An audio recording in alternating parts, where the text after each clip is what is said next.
Hi everybody and welcome back to Lost Genre Reddit Stories. This post is from the subreddit True of My Chest and it's by user VeilVeil0. Breaking up with girlfriend or fiance of 11 years because all she wants to do is party. I, 28 male, have been with my now fiance, 29 female, for 11 years. We were high school sweethearts. As of late, all my fiance wants to do is go to bars and drink with her new friends and co-workers, and it's really starting to bother me. For some context, as I mentioned above, we've been together for 11 years. I was a football player in high school, so I have or had a more athletic build. She was more of an outcast. I'm not trying to be harsh, just being honest, in high school. So she was more lonely.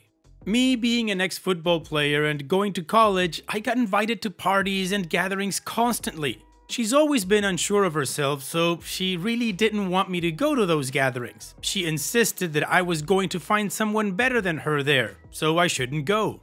I'm more of a homebody anyway, so I didn't mind not going. Don't get me wrong, I would have liked to attend some of the gatherings, but I would rather comfort her more by not going.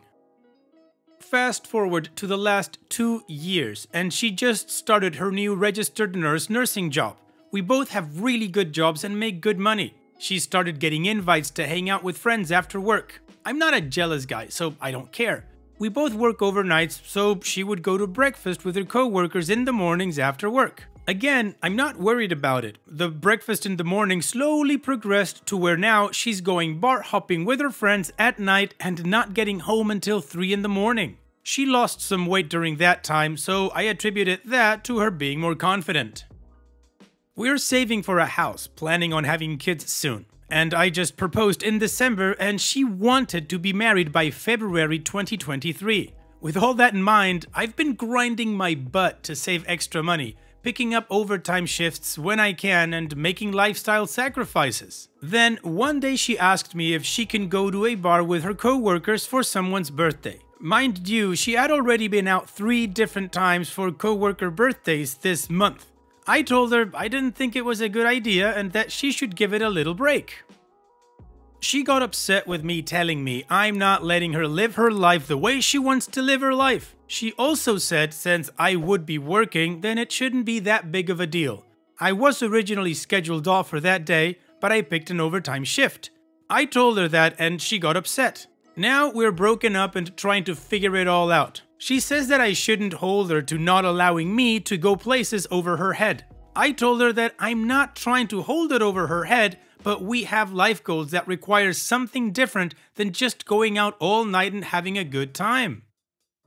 I told her I'm all for her going out, but could she do it in moderation? Maybe instead of going out with friends 4 times in 1 month, maybe she could go with them 2 times in 1 month and pick up 2 overtime shifts.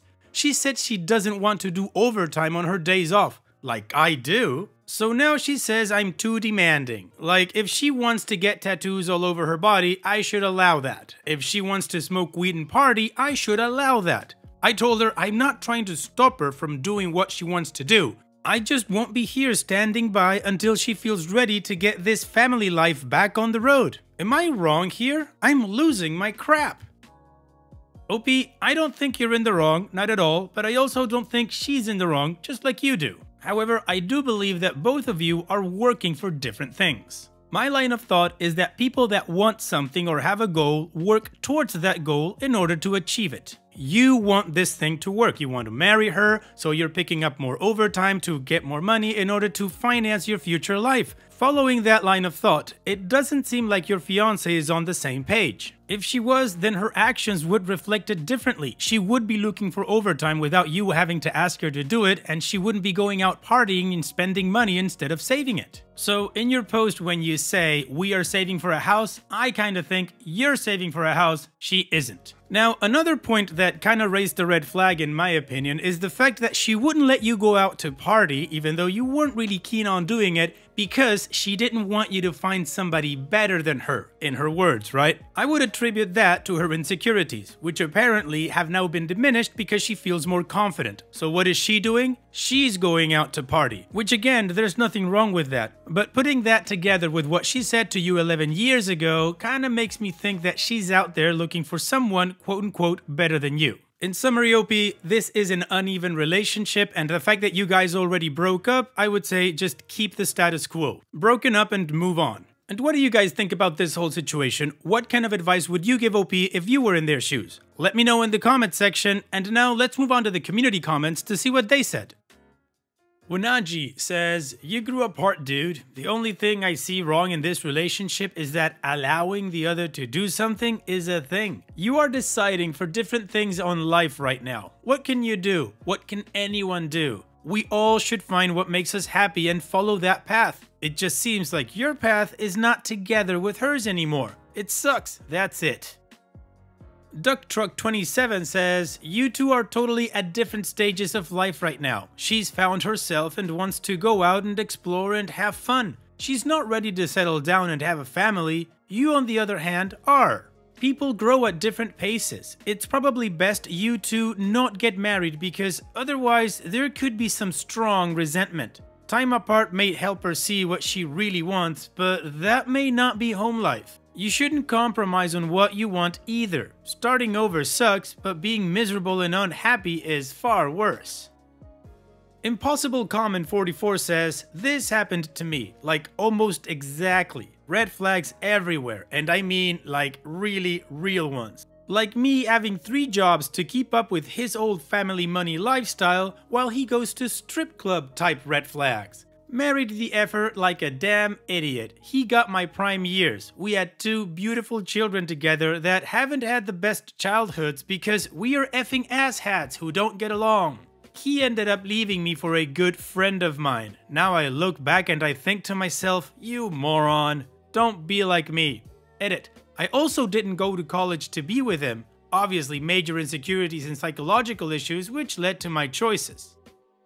OP's edit. Thank you for all the replies. Most comments seem to agree. For the few that say, why are 4 times too much per month? It's not about the times per se, it's more about me committing to furthering our future while she only wants to go out and have fun.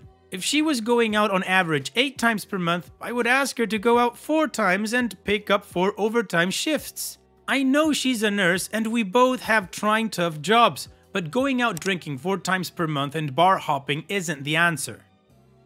I also forgot to mention that she's the one who was asking for more of a commitment prior to her starting her new job. She told me that we had been together for too long for her not to, at least, have a ring on her finger or a child. She wanted all this first. When we were 22 to 25 years old, she really wanted to have a child with me. I was uncomfortable at the time because I wanted to be settled in my career first. I grew up with a tougher lifestyle, so I wanted to make sure I could take care of my children by myself comfortably if it had to come to that. OP's short-term update. So I've decided to break up with her and get my ring back. I spent over $15,000 on the ring. Now she's literally on her knees begging, pleading, and asking for forgiveness. I told her that I'm over this relationship and now all she's doing is crying. Sucks it had to come to this for her to truly understand how I was feeling, but it is what it is. Thank you everyone for the advice. I'll see what happens from here. OP's update edit. I see a lot of people saying that I'm controlling. I'm not one to look past criticism, but I have to say I disagree. When she says I'm not allowing her to do stuff, that should have been worded better. What I mean by that is she wants to seemingly be tat from head to toe. She wants to be out trying molly, weed, mushrooms, etc. because that's what her friends are doing. I'm sorry, I would rather not have a girlfriend or fiance with tattoos everywhere and that does hardcore drugs. In addition to that, she already has 3 big tattoos on her person now, from the top of her shoulder to her elbow type tats. I'm not saying they're bad, I just like what I like and nothing can change that. When I say allow, what I'm actually saying is she can do whatever she wants to do. However, if I don't like what she does, I have every right to leave, right? Am I wrong for not wanting a wife that's tattooed from head to toe and does mushrooms? As for the people advising me that I should just talk to her more, this same attitude has been going on for 7 months now. I talked to her when I first began to notice the change, but nothing has changed. Today was my breaking point. I hope I addressed most concerns. And lastly, for the people saying 4 times a month is not that much, I'm not saying 4 times is too much. I'm simply saying she could at least implement some overtime in there somewhere. That way, she could live her best life while also showing me that she's still working towards our life goals. And one last thing is, some of you guys are real douches. Lol, I'm literally asking for advice. There's no need to be harsh to either me or her. Just give me advice. That would be greatly appreciated. Well, the community agrees that they drifted apart and they're going in different directions, and apparently OP acted on that and broke up. Now, I do agree with OP that he is entitled to like what he likes, but so is his girlfriend. If she likes big tattoos and she wants to get one, she should be able to do it without a problem. If he doesn't like that and finds that to be a deal breaker, fine, that's also his prerogative. Anyways, that's not the end to this story. There is one final update 10 months after the original post, and we're gonna move on to that right now. But before that, I'm going to recommend another playlist like this one that only has stories with updates on them. You can enjoy it after the video. Now let's move on to the update. Hello Reddit, I'm back at it again after 10 months. So in my last post, I'm not sure if you can see it or not, I was talking about how my fiance was starting to go out with her friends more. I don't really want to rewrite the entire post, so hopefully you can see it. Long story short, I found out she was cheating on me today. The crazy thing is, I was truly getting ready to leave her around the time of my last post. I was done, but she got pregnant. I stayed with her trying to make it work, and she was cheating the entire time. Basically, I've been working overtime a lot because she doesn't get paid for her baby bonding time. Since she doesn't get paid, I picked up the slack and worked. Now, we have Ring cameras throughout the house that constantly pick up motion, and while I was at work, I repeatedly got notifications of motions detected. It's not uncommon for her to be up this late due to us having a newborn and the baby constantly being hungry. But I checked the camera and here she was on the phone. On the camera, it sounded like she's on the phone with a guy. I'm thinking to myself, that's strange. Let me call her and see who she's on the phone with.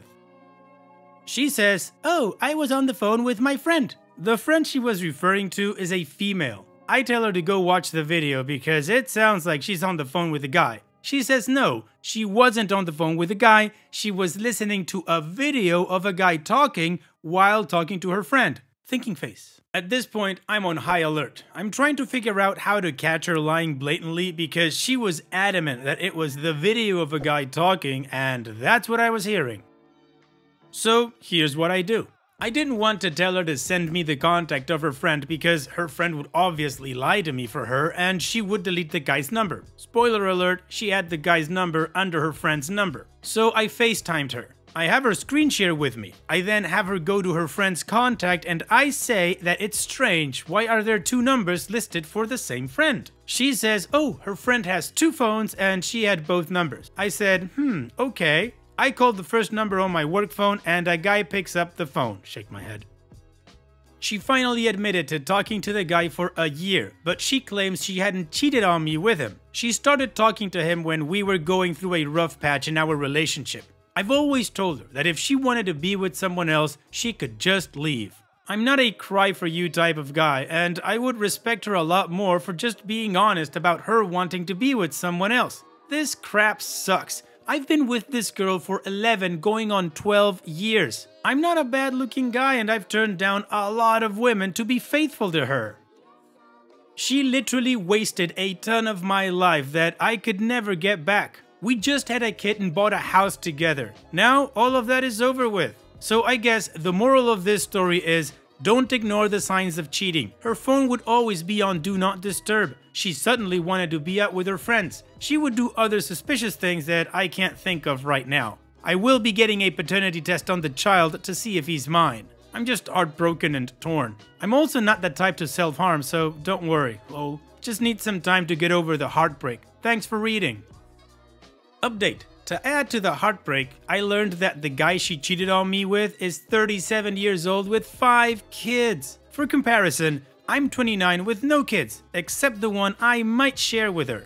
I make $150,000 a year with a really stable job. She's also 29. He's a hospital janitor. She cheated on me with him after knowing him for 1 month. She had sex with him in his car on their lunch break. You can't make this crap up. Well, OP, I'm gonna say, this is not a happy update at all, but at least you're out of that relationship. It's a good thing that you are taking the paternity test and of course an STD test, but I have to also say I feel really bad for that child. Got brought into this world into a crappy reality. I also have to say that I do find the knock on the affair partner's job as gratuitous because it doesn't really change the fact that he's also a cheater just as your ex-fiancé. And I'm gonna chalk up the flexing about the girls and the money and the good looks to how bad you feel right now. But again, the silver lining to the whole thing, OP, is that you are out of that relationship. Thank you for sharing and all the best in the future. Take care. And after all that, I definitely need a mood booster, so if you do too, then stick around and let's finish the video with the mood booster post. This post is from the subreddit Malicious Compliance, and it's by user Finn008. Don't care about people calling me on your old number? I'll sort it.